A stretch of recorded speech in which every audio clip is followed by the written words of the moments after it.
Ya, mungkin ya karena sekarang ini kan ada bonus demografi, ya, di mana masyarakat Indonesia itu dipenuhi oleh generasi-generasi muda.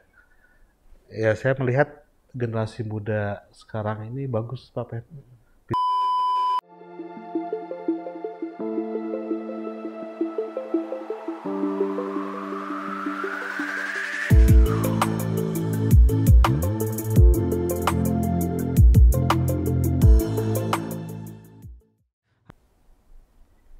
Hai para sahabat muda, di mana saja Anda berada. Jumpa lagi dengan saya, Pendeta Hariman Andre Patiana Kota, di acara AS Podcast. Saya kembali kedatangan tamu spesial, seorang, kalau dibilang muda, ya masih muda juga. Ya, Muda-muda. muda. Ini nggak mau dibilang tua kita ya, kita masih tetap muda ya. Kang Wawan, seorang, saya ini mau menyebut beliau dengan macam-macam ya. Kiai pelintas batas, seorang aktivis pekerja sosial ya. Karena memang banyak bergelut di akar rumput ya. Terlebih untuk membangun sikap moderasi ya, moderat di kalangan umat beragama. Selamat datang Kang Wawan. Hatur Terima nuhun. kasih. Semoga Sama-sama nggak Pak Pendeta. bosan-bosan Dengan ketemu senang saya hati. di studio ini. Dengan senang hati Pak Pendeta. Kang Wawan, Biasanya saya kalau dekat dengan pendeta bawaannya adem gitu ada, ya, dingin. ya soalnya ada Ternyata AC. AC-nya bagus. Ya, halo sahabat Maranatha, jumpa lagi ya. Iya, ini kita mau ngobrol nih teman-teman soal peranan Anda sekalian ya, peranan kita sebagai orang muda ya. Kalau kita melihat data yang dikeluarkan oleh KPU, ternyata pemilih muda itu ya, pemilih muda itu presentasinya besar sekali, Besar, yang Pak. terbesar ya. Ya. Ada kalau saya nggak salah itu 56 atau 57%. Pemilih Indonesia itu adalah pemilih muda, ada dari generasi milenial ya sampai di generasi Z ya, yang nanti akan ikut dalam pemilu. Nah, kalau kita lihat statistik ini kan artinya peranan pemuda untuk mensukseskan pemilu 2024 ini kan besar sekali. Nah, kalau Kang Wawan melihat geliat politik dari generasi milenial ya, sampai generasi Z dan generasi Alpha sekarang, menurut Kang Wawan gimana? Ya, ya mungkin ya karena sekarang ini kan ada bonus demografi, ya, di mana masyarakat Indonesia itu dipenuhi oleh generasi-generasi muda. Ya, saya melihat generasi muda sekarang ini bagus, Pak Pen. Pinter-pinter, punya banyak karya, bisa mengoperasikan berbagai produk teknologi gitu. Tapi itu harus ditambah dengan kepedulian sosial gitu. Karena pemuda yang hari ini akan mengisi Indonesia di masa datang, dan apa yang akan terjadi di masa datang itu sangat dipengaruhi oleh apa yang dilakukan oleh anak-anak muda sekarang. Jadi kenapa anak muda harus peduli, termasuk sosial itu kan wilayah politik ya. Karena masa depannya itu ditentukan oleh apa yang mereka kerjakan sekarang. Ini untuk teman-teman juga gitu, Pak. Jadi menurut saya ya bagus pemuda-pemuda sekarang itu, apalagi kalau ditambah dengan apa namanya kepedulian sosial yang sangat tinggi gitu. Karena nanti kan Indonesia Emas 2045 ya, syukur-syukur kita masih ada ya. Semoga. Syukur kita masih ada, tapi Ya. yang mungkin jadi pemilih pemula ya kemungkinan besar akan tetap ada di dan memimpin Indonesia bangsa ini ke dan depan memimpin bangsa ini ke depan. Nah, gimana Kang Wawan kita untuk membangun tadi jiwa kepedulian ya, dari generasi sekarang ini, Reinhard Ghazali sebut bahwa ini seperti stroberi ya, generasi stroberi yang Generasi strawberry. pencet dikit udah langsung pecah gitu ya. Nah, gimana kita mau membangun kepedulian di antara generasi yang seperti ini. Tapi tadi Kang Wawan mulai dengan optimisme ya, bahwa generasi ini generasi yang cerdas, mereka bisa mengoperasikan. Kita aja kan nanya handphone ke anak kita kan, Pak. Ini gimana caranya? Artinya secara pemikiran mereka jauh lebih maju gitu. Tapi ya mungkin seperti Prof. Renal itu sampaikan ya soal kepedulian, cuek, gitu, cenderung individualisme. Nah itu mungkin yang harus ditambah ke anak-anak generasi baru itu, gitu. Nah, ini yang mungkin jadi PR kita ya. Kalau misalnya pengalaman Kang Wawan sendiri ketika mulai dari keluarga, pasti anaknya mulai ABG ya sekarang ya.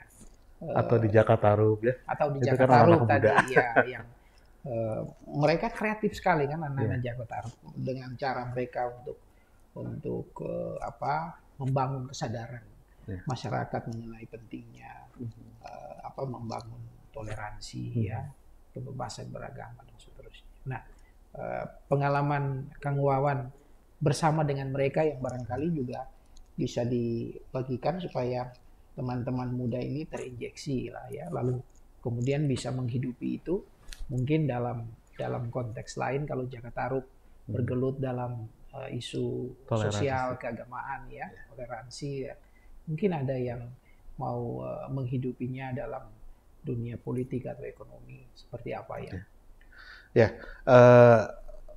Baik di rumah maupun di Jakatarup, mungkin bagi yang belum tahu ya, Jakatarup itu sebuah komunitas lintas iman di mana teman-teman Jakatarup itu bekerja untuk pendidikan perdamaian dan promosi toleransi dengan mengapresiasi berbagai perbedaan yang ada, termasuk dalam perbedaan agama. Ini anak-anak muda yang mengisi kegiatannya sampai dalam 1 tahun itu 180. Ya, itu anak-anak muda semua. Nah dari saya ke teman-teman muda Jakatarup sekarang mungkin 2 atau 3 generasi. Gitu. Nah saya juga sering mengisi di sekolah-sekolah Pak, untuk bagaimana biar sekolah itu anti intoleransi, anti bullying, dan anti kekerasan terhadap perempuan. Gitu. Nah saya sih sebetulnya pakai konsep lama Pak Pen. Pakai konsep lama yang ditulis atau digagas oleh Ki Hajar Dewantara. Ki Hajar itu menyebut guru. Jadi Ki Hajar dulu bikin sekolah namanya Taman Siswa. Itu gurunya tuh disebutnya bukan guru tapi pamong. Pamong itu bapak yang ngemong gitu. Ya bapak atau ibu yang ngemong. Nah ngemong itu kan ngasuh ya. Jadi kenapa saya bisa mengumpulkan anak muda sekian banyak di Jakatarup? Karena saya konsepnya ngemong Pak, seperti Ki Hajar itu. Nah ngemongnya gimana? Nah ini yang jadi persoalan.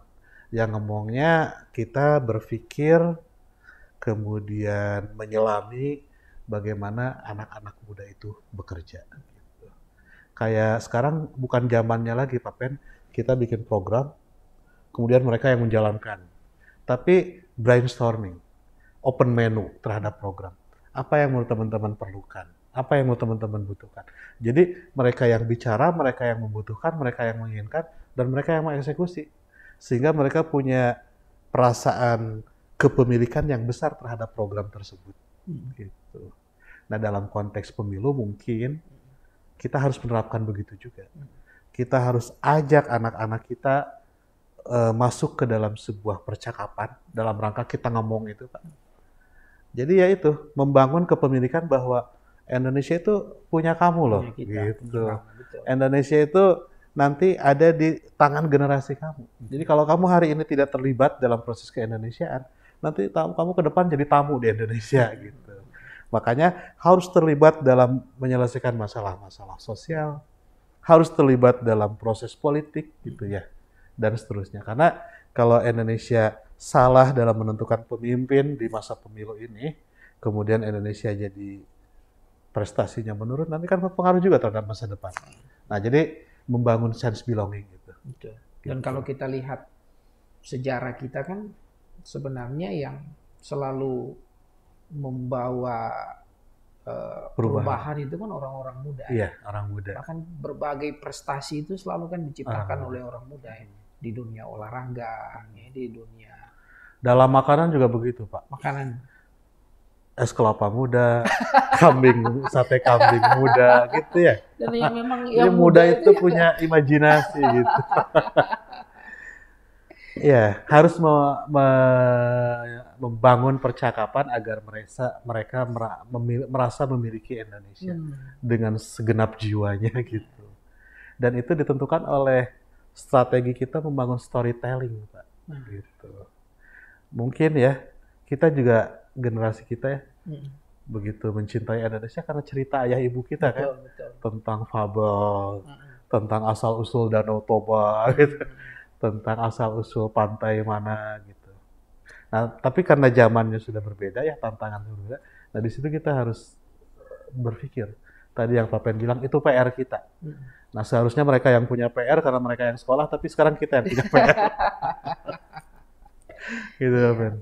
Jadi memang betul, saya dengan storytelling itu kan sebenarnya kita membangun rantai ingatan ya. Dan rantai ingatan membangun itu karakter, membentuk rasa memiliki kita ya, membentuk karakter, identitas kita dan seterusnya. Nah, mungkin narasi-narasi baru itu yang perlu terus kita bangun ya. Bahkan kalau bisa Pak Pendeta, kita ngobrol juga dengan mereka. Narasi apa yang menurut kalian penting? Makanya di Jakarta Review itu banyak tema yang bagus, itu dari mereka Pak, bukan dari kita. Misalnya teman-teman tuh bilang, Kang, sekarang ini temanya tolerance style. Kalau zaman kita kan pasti temanya dengan toleransi kita tingkatkan persatuan dan kesatuan. Tapi mereka tuh enggak, Kang, temanya tolerance style. Kenapa? Saya bilang, itu untuk menyembuhkan toleransi. Toleransi itu toleransi yang sakit. Kan keren sekali itu Pak. Jadi biarkan mereka yang membangun. Terus mereka juga kan kemarin-kemarin tuh bikin juga tema Bhinneka itu aksi. Karena kita memang beda. Itu kan narasi-narasi keren dari anak-anak muda kita. Yang penting bisa nggak kita jadi stimulans. Menggiring mereka kepada isu yang kita perlukan. Nah, termasuk dalam pemilu juga ya, kita harus membangun narasi itu, Pak. Jadi kita dialogis lah, ngobrol dengan mereka. Gimana Indonesia ke depan? Nah, sehingga nanti kita harapkan mereka semua aktif mengawal pemilu ini. Jadi saya ini dengan Pak Jerry Sumampau, teman kita ya, bergabung dan mendeklarasikan komunitas pemilu bersih. Nah, dalam konteks mewujudkan pemilu bersih, kita butuh anak-anak muda itu Pak untuk terlibat di situ.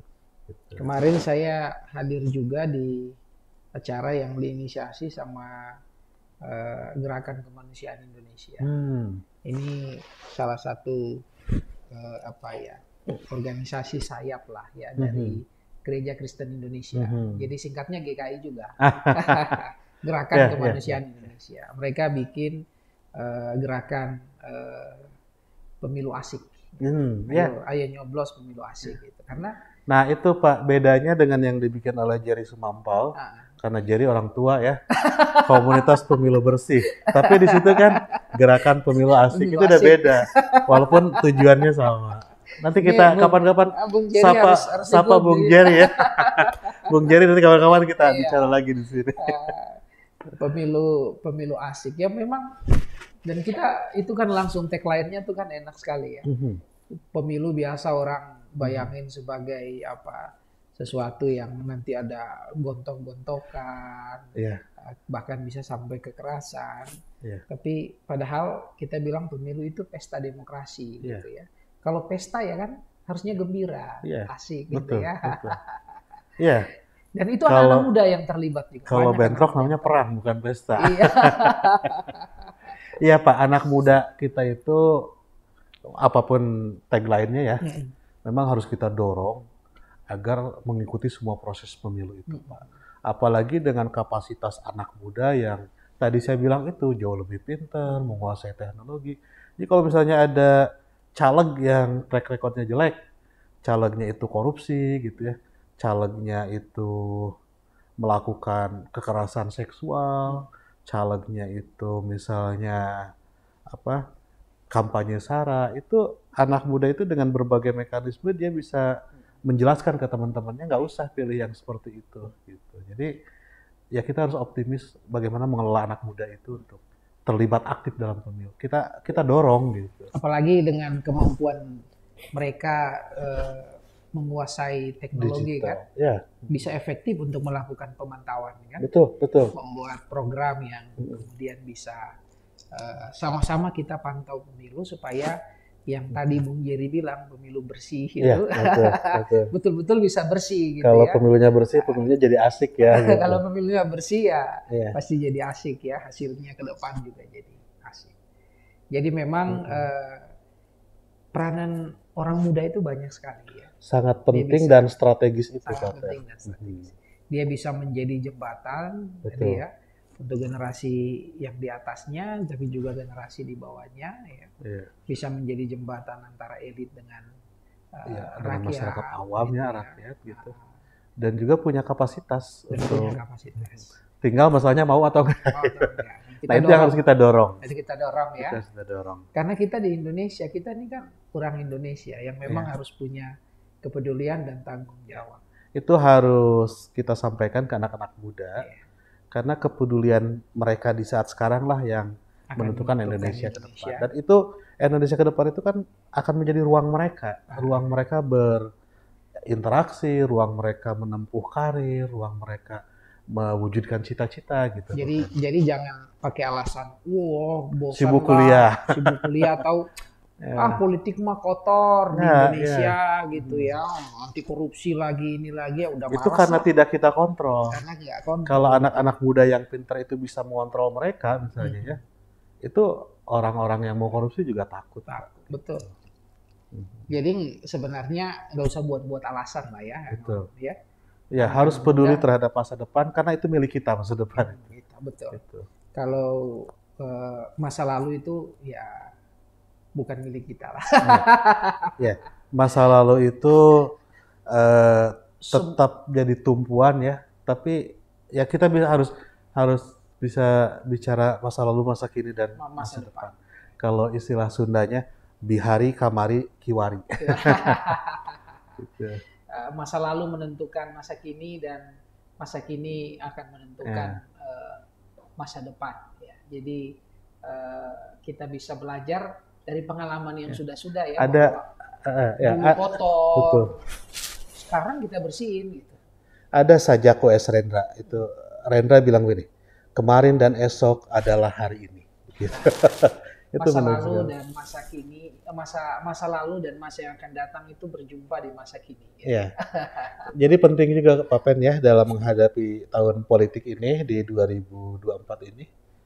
Ya kita harus kumpulkan anak-anak muda itu, kita bicara politik, kita membangun kesadaran politik itu, gitu. Bahwa zaman dulu juga kan memang betul pemuda yang banyak memberikan perubahan di Indonesia. Gitu. Jadi teman-teman muda yang mengikuti percakapan ini, percakapan asik ya, demi keterlibatan pemuda-pemudi yang asik di pemilu yang asik juga nanti ya. Kita berharap teman-teman bisa memberikan hak, tapi sekaligus juga kewajiban. Ya. Bukan cuma hak, tapi juga kewajiban kebangsaan kita ya, memilih pemimpin yang tepat. Bang Kang Wawan mungkin ada closing statement untuk sobat muda supaya mereka semakin semangat ya, before and after pemilu itu mereka betul-betul bisa ikut.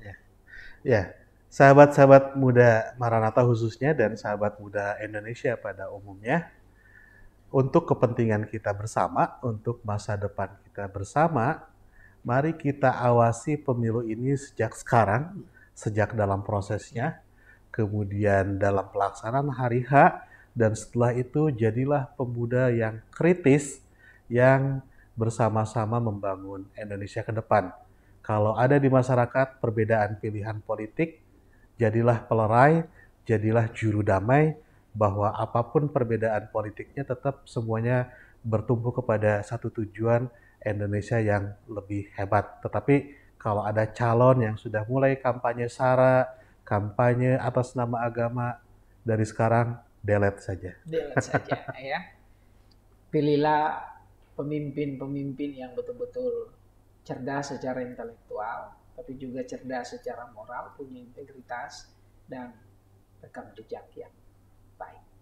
Hatur nuhun untuk para sahabat semua, hatur nuhun Kang Wawan. Sama-sama. Kita bertemu lagi dalam AIS Podcast selanjutnya. Salam AIS, Integrity, Care, Excellence.